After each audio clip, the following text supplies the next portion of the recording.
ሰላም ሰላም የጣና አካዳሚ ቤተሰቦች እንዴት አላችሁ? እንግዲህ የአማርኛ ፊደላትን እየተማርን ነው የምንገኘው ማለት ነው። በባለፈው በክፍል 4 የመቤቶችን አይተን በመቤቶች ደግሞ የቃላት መሰረትና የተለያየን ማለት ነው። ዛሬ ደግሞ አዲስ የአማርኛ ፊደል ይዤላችሁ መጥቻለሁ ማለት ነው። በትኩረት እንድትከታተሉ ጋብዛችኋለሁ። የምናያት የአማርኛ ፊደል ሰ ትባላለች ወይም ደግሞ ንጉሱ ሰ ብለን ነው የምንጠራት ማለት ነው። ንጉሱ ሰ እንግዲህ እዚህ ጋር የምትመለከቷት ናት ማለት ነው። ላጻጻፍ ቀለል ያለች ናት።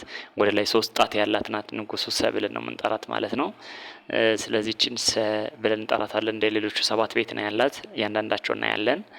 ሰ፣ ሱ፣ ሲ፣ ሳ፣ ሴ፣ ስ፣ ሶ እኒህን ይመስላሉ። በደንብ እያቸው። እንመልሳቸው አንዴ። ሰ፣ ሱ፣ ሲ፣ ሳ፣ ሴ፣ ስ፣ ሶ እኒህ ናቸው ማለት ነው። ከዚህ ጋር ማየት እንችላለን። እንደገና ሰ፣ ሱ፣ ሲ፣ ሳ፣ ሴ፣ ስ፣ ሶ ላጻጻፍ በጣም ቀለል ያሉ ናቸው። እነዚህ አሁን እኔ እዚህ ጋር መሞከር እችላለሁ ማለት ነው። ለምሳሌ ሰን ለመጻፍ ምንድነው ማድረገው? ይሄው ሰ ማለት ነው። እቺ እንግዲህ ሰ። ሱ ለማድረግ ደግሞ ከዚህ ጋር ከጎኗ ላይ መቀጠል ማለት ነው። ሲ ማድረግ ደግሞ ከፈለኩኝ ይሄው ሰን እጽፋለሁ። ከዛ አመጣና ወደዚህ ወደታች አመጣና ማስረዘም ዜን ሲ አረጋታለሁ ማለት ነው። ላጻጻፍ እጅግ በጣም ቀላል ናት። ሲ እናንተ በትክክል ጻፉ። እዚህ ጋር እስክሪብቶ ስላልሆነ ነው የምጽፍበት እንደዚህ የሚበላሸው። ሳ ለማድረግ ደግሞ ሳ እዚህ ጋር ሳ ይችን ትመስላለች ማለት ነው።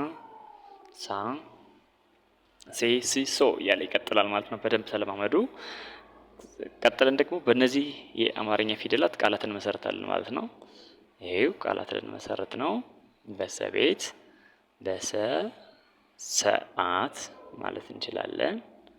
በሱ ሱሪ፣ በሲ ሲመት፣ በሳ ሳጥን፣ በሴ ሴራ፣ በስ ስነ ምግባር፣ በሶ ሶስት ማለት እንችላለን። እዚህ ጋር ተመልከቱ። ሰ ይችላል እንግዲህ ሰ አ ት በሱ ሱሪ፣ በሲ ሲመት፣ በሳ ሳልስ፣ በሴ ሴራ፣ በስ ስነ ምግባር፣ በሶ ሶስት ብለን መስርተናል ማለት ነው። በሚቀጥለው አንድ የአማርኛ ፊደል ይዤላችሁ እመጣለሁ። የረ ቤት ማለት ነው። የረን ቤት ደግሞ በሚቀጥለው እንመለከታለን። የሰቤቶችን መለስ ብላችሁ ቪዲዮን ተመልሳችሁ ልትመለከቱ ጋብዛችኋለሁ ማለት ነው። እናንተም ቪዲዮን ፓውዝ እያደረጋችሁ መጻፍ ትለማመዳላችሁ። ቀጥታ ቤተሰብ ያልሆናችሁ ቪዲዮን ሰብስክራይብ አድርጋችሁ ቤተሰብ ሁኑ። በየቀኑ የሚለቀቁ ቪዲዮዎች እንዲደርሷችሁ መማር ለምትፈልጉ ደግሞ ታች ባለው ስልክ ደውሉልኝ። ቀጥታ መማር ትችላላችሁ። ኮሜንት የሚስተካከል ነገር ካለ ደግሞ ኮሜንት ቦታ ላይ ያስቀምጡ። ሌሎች እንዲደርስ ከፈለጋችሁ ሸር አድርጉላቸው። ቀጣይ እንገናኛለን።